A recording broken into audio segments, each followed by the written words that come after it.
waktu adik kami cuma 10 tahun je. Ustaz Ashraf nak pasang rule ke? Tahu je kan tadi kan? Takut jadi berita hot lepas ni. Yang saya muliakan seterusnya Ustaz Ashraf, ikon remaja masa kini yang kita syukuri kehadirannya, sangat memberi manfaat kepada kita semua. Seterusnya yang saya kagumi, Ayahanda Ustaz Haslim. Subhanallah, Ayahanda generasi baru, sangat kreatif, subhanallah. Seterusnya para VIP yang mulia di mata kita, moga mulia juga di mata Pencipta. Dan seterusnya paling istimewa hadirin hadirat yang saya muliakan sekalian. Moderator tanya, bagaimana kita nak uruskan cinta? Dah setiap hari nampak Ayu sangat, handsome sangat, macam mana tak jatuh cinta kan?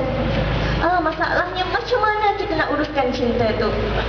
Adakah kita sekadar nak ikut cara orang-orang sekeliling kita? Ataupun cara drama-drama TV yang kita tengok? Vanilla, cecah coklat ke, eyeshadow ke, ataupun nak ikut artis-artis Korea yang tak kenal Allah pun, ya? Nak ikut cara Lee Min Ho uruskan cinta dia ke? Macam mana dia nak ajar uruskan cinta itu kenal Allah sedangkan dia pun tak kenal Allah? Adik-adik, hadirin hadirat yang saya muliakan, kalian semua generasi bijak pandai yang ada kat sini, kena rujuk ulama yang tekun, yang dekat dengan Allah Subhanahu Wa Taala. Allah dah ingatkan kepada kita, wala taqaf ma laysa laka bihi ilm, inna as-sam'a wal basara wal fuada kullu ulaika kana anhu mas'ula.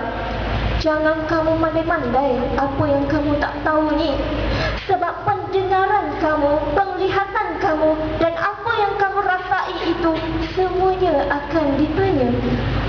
Hadirin hadirat saya muliakan, kalau kita dah tersuka, terjatuh hati dekat seseorang, apa yang boleh kita lakukan? Okey, akak bagi pilihan A, B. Terpulang nak pilih yang mana? Sebab bijak-bijak belaka kan? Okey, A, pilih untuk berkapal, start SMS, start call si dia. Lepas tu dia ada impaknya nanti. Kita stop dulu pada impak, ya. Kita pergi kepada pilihan B, terminat, tersuka. Tapi bak kata YB kita yang bijaksana tadi, stop, fikir dulu, tahu dulu prioriti kita, mujahadah, lawan dulu, ya. Seterusnya kita ingat janji Allah, wallazina jahadu fina lanahdiyannahum subulana. Siapa yang berjihad di jalan kami, lawan di jalan kami, kami akan tunjukkan jalan-jalan kami. Itu pilihan yang kedua. Apa impaknya? Kita tengok, ya. Impak kepada pilihan untuk berpacaran, berkapal dulu sebelum nikah. Pacaran itu, dia akan membawa kita pergi kepada step-step yang lebih jauh. Orang lelaki ni, kalau dia berkenan kat perempuan, dalam fikiran dia memang asyik fikir, bila aku boleh dapat tidur dengan perempuan ni. Secara psikologinya begitu. Tapi dia takkan sesekali hantar SMS cakap, jom kita berzina. Dia tak cakap begitu, ya. Dia akan puji-puji dulu, dia akan buat perempuan tu kagum dekat dia dulu. Dan syaitan akan berperanan untuk la uzayyina, menghias-hias. Sebab secara fitrahnya, bila sebut zina, semua orang, tak kira lelaki, tak kira perempuan, benci, tak suka. Tapi bila dah pun dihias-hias oleh syaitan, wajah zina yang menggerunkan bak wajah beruang tadi, dia jadi secomel wajah teddy bear, ya? Dia start dengan jalan-jalannya dulu, dengan takrobus zinanya dulu. Kata Ibn Al-Qayyim Al-Jawziyah dalam bukunya yang terkenal, yang wajar entom semua dapatkan buku ini untuk tahu secara lebih ilmiah tentang pengurusan cinta. Tajuk dia Raudatul Muhibbin wa Nuzhatul Mushtaqin, ataupun ada terjemahannya Cinta dan Rindu menurut Al-Quran dan As-Sunnah. Ada orang uruskan cintanya secara al-hawa. Al-hawa iaitu sentiasa menunjukkan kecenderungan untuk seks, sentiasa untuk memenangkan hasrat-hasrat hawa nafsu dia. Allah sebut dalam Al-Quran, wa nahan nafsa 'anil hawa fa innal jannata hiyal ma'wa. Siapa yang tahan keinginan hawa nafsu dia ini, maka syurgalah tempat kembalinya. Bila cinta itu diuruskan secara al-hawa, asyik nak cerita benda dalam kainnya je, tiba-tiba sampai SMS, awak ada bulu dada ke? Asyik nak cerita benda-benda yang merangsang, ya. Seterusnya ada orang uruskan cintanya secara al-ashqu, asyik nak dengar lagu-lagu yang asyik, ya, nak baca novel-novel picisan yang asyik.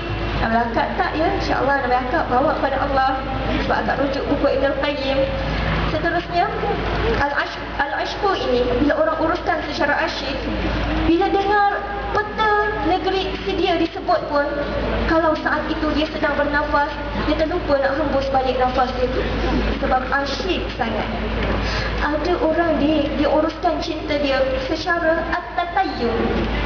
Asal perkataan at-tatayyum ini daripada perkataan ta'im. Kalau kita sebut ta'im Allah, maksud dia hamba Allah. Kalau sebut ta'im al-hub, maksudnya hamba cinta.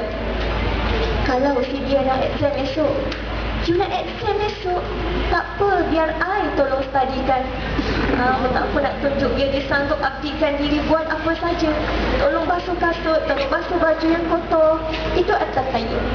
Dan ada orang dia uruskan cinta dia secara al-junun, gila. Ni yang selalu kita sebut. Bila kena tinggal pasangan dia, dia sanggup potong urat nadi dia. Ada yang sanggup makan Panadol 20 biji, lepas tu minum air kok supaya dia mati, sebab kecewa sangat ditinggalkan kekasih dia. Adik-adik yang Kak muliakan, kalau sekarang adik uruskan cinta adik kepada si dia, adik SMS, adik call cepat-cepat, adik menghampiri jalan-jalan zina tu, sebelum dah stop sekejap, ya. Call, SMS, kalau ada urusan persatuan, urusan yang adik yakin adik boleh jawab depan Allah, itu dibolehkan, tak ada masalah. Tapi kalau call, SMS, kadang nak tanya, awak esok hari apa? Awak dah makan ke belum? Itu urusan ke alasan? Adik boleh jawab sendiri depan Allah Subhanahu Wa Taala. Benda-benda ni memang akan bawa kita pada step-step yang lebih jauh, dek. Kita akan jadi stres nak nikah, ataupun stres nak berzina. Mulalah fikir strategi planning dia, nak nikah siam ke, nikah luar mukim ke, nikah sindiket ke. Lepas tu gaduh dengan mak ayah, lepas tu hilang prioriti. Orang bercinta ni sibuk, ya, sibuk nak rindu, sibuk nak call, sibuk nak SMS, sibuk nak beli hadiah. Jadi kesibukan itu tak berpandu kepada kesibukan yang sepatutnya. Itu bahaya. Dan kalau adik pilih jalan mujahadah, lawan dulu, subhanallah, impaknya adik boleh first thing first, prioritikan apa yang patut diprioritikan dulu. Lepas tu nikah dalam keadaan semua orang restu, nikah dalam keadaan adik ada kemampuan. Ini lebih high class. Adik-adik yang Kak muliakan, Al-Quran buat analogi kepada kita, satu perbandingan yang sangat menarik. Allah sebut, afaman assasa bunyanahu ala taqwa minallahi wa ridwanil khair amman assasa bunyanahu ala syafa jurufin har. Adakah orang yang bina-binaannya di atas dasar takwa kepada Allah itu lebih baik, ataupun orang yang bina-binaannya di tepi jurang yang nak runtuh? Maksudnya yang satu pihak ni atas dasar takwa ini, dia buat betul-betul takut kepada Allah, dia siapkan diri, ya, dia cari tapak yang sesuai. Tapi yang satu lagi ni, asal nak bina-binaan, tak kisahlah tanahnya bagaimana, tepi jurang pun tak kisahlah, bina je binaannya tu. Mana lagi baik? Quran tanya kita, asah akal kita. Ya tentu yang siapkan diri dengan asas itu lebih baik. Adik-adik yang Kak muliakan, sebenarnya Allah tak rela kita derita. Allah nak kita semua bahagia. Sebab tu Allah sebut, yuridullahu bikumul yusra wa la yuridu bikumul usra. Allah mahukan kamu semua ini senang, mudah. Allah tak mahu kamu semua ini susah. Itu maqasid syar'iyyah. Tujuan sebenar syariat diturunkan kepada kita. Tujuan sebenar syariat itu suruh kita uruskan cinta kita itu secara ikut syariat, supaya kita semua layak untuk bahagia, supaya nanti tak ada siapa yang menangis derita sorang-sorang kena tinggal. Yang putus cinta, banyak habiskan air mata yang sia-sia. Sebab tu baiknya Allah ajar kita, bagi kita contoh panduan yang sangat realistik, yang sangat praktikal dan dekat dengan realiti kita, golongan generasi salafus salih. Rasulullah dan para sahabat ajar kita ada lebih 7 kaedah untuk kita salurkan rasa jatuh cinta ni. Macam mana nak dapat ni? Baik, nak kongsikan rahsia mereka pada malam ni. Cara yang pertama yang ditunjukkan oleh Rasulullah dan para sahabat, ya, pertama, lelaki bila nak kat seorang perempuan, dia pergi ngorat wali dia dulu. Macam Nabi nak dekat Aisyah, sebab diperintahkan oleh Allah melalui mimpi malaikat Jibril turunnya banyak kali. Dia bawakan selendang, nak pergi bilik nampak Aisyah, ya. Maka Rasulullah dia tak terus ngorat dengan Aisyah, dating mana-mana tu, rempit naik unta ke, tak ada. Tapi Rasulullah dengan penuh mulia, penuh hormat, disampaikan kepada Abu Bakar Siddiq, ya. Seterusnya yang kedua, bila lelaki tak berani nak sampai kat wali sebab mungkin misalnya bergulung-gulung, takut gerunnya, dia boleh sampaikan kepada orang tengah, dan orang tengah tu terus sampaikan kepada si wanita tersebut. Sebagaimana Nabi nak pinang Ummu Salamah, disampaikan kepada Al-Hatib bin Abi Balka'ah. Dan biasanya kaedah yang pertama tadi dilakukan kepada gadis, dan kaedah kedua tu dilakukan kepada janda. Dan seterusnya, yang ketiga, perempuan pun berhak untuk pilih bakal ayah yang terbaik untuk bakal anak-anak kita nanti. Maka kalau ada ayah-ayah yang baik, wali yang baik, boleh minta wali kita yang tolong carikan. Sebagaimana Hafsah, ya, dia dicarikan oleh bapa dia, iaitu Sayyidina Umar. Mula-mula Umar offer dekat Abu Bakar Siddiq, Abu Bakar reject. Lepas tu Umar offer pula kepada Uthman yang baru kematian Ruqayyah puteri Nabi.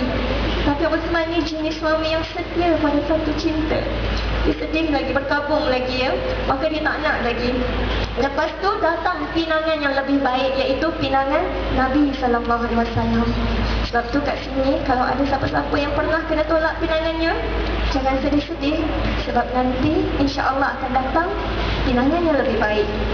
Seterusnya, yang keempat, perempuan juga, ya, kalau minat kat mana-mana lelaki soleh, ya, boleh start dulu, tapi biarlah dengan cara yang menjaga malu, cara yang terhormat.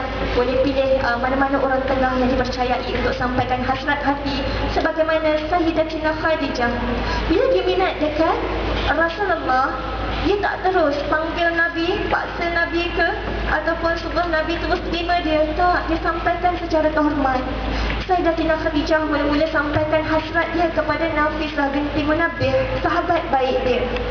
Dia risik pula, ya, melalui Maisarah, hamba lelaki dia. Dan bila Nabi pun berkenan dekat Khadijah, Nabi pun sampaikan secara terhormat. Nabi pergi pinang Khadijah melalui bapa-bapa saudara Khadijah. Subhanallah, subhanallah. Seterusnya, hadirin hadirat yang saya muliakan, cara yang kelima, antum juga boleh suruh pemimpin ataupun orang yang berhormat ataupun orang yang berpengaruh, tolong pinangkan siapa-siapa yang antum minat. InsyaAllah pinangan tu lebih berpotensi besar untuk diterima. Misalkan tu YB kita, Dr. Halimah, tolong pinang, ya, subhanallah. InsyaAllah bapa dia tu berkenan. Seterusnya, boleh juga minta, ya, pemimpin yang tolong carikan. Tadi kita suruh pemimpin pinangkan orang yang kita minat, ya. Ni pemimpin yang hebat, yang baik, tolong carikan untuk kita. Dan usaha yang disebut oleh Dr. Halimah tadi, jom jodoh itu, subhanallah, saya kagum, saya puji. Seterusnya, kalau dalam iddah, ya, minat dekat wanita dalam iddah, boleh sindir untuk nyatakan hasrat nak pinang si dia. Dalam banyak-banyak kaedah tadi, 7 cara tadi, ada 2 kesimpulan yang boleh kita pegang sebagai prinsip. Yang pertama, mereka ni, generasi hebat ni, mereka tak menghampiri zina, wala taqrabu zina. Yang kedua, mereka ini sangat hormat keluarga, sangat eraikan wali, sangat pentingkan restu keluarga, sanak saudara yang terdekat. Jadi adik-adik yang Kak muliakan, pilihlah A ataupun B. Masing-masing mungkin boleh nikah, tapi akan berbeza. Wallahu a'lam.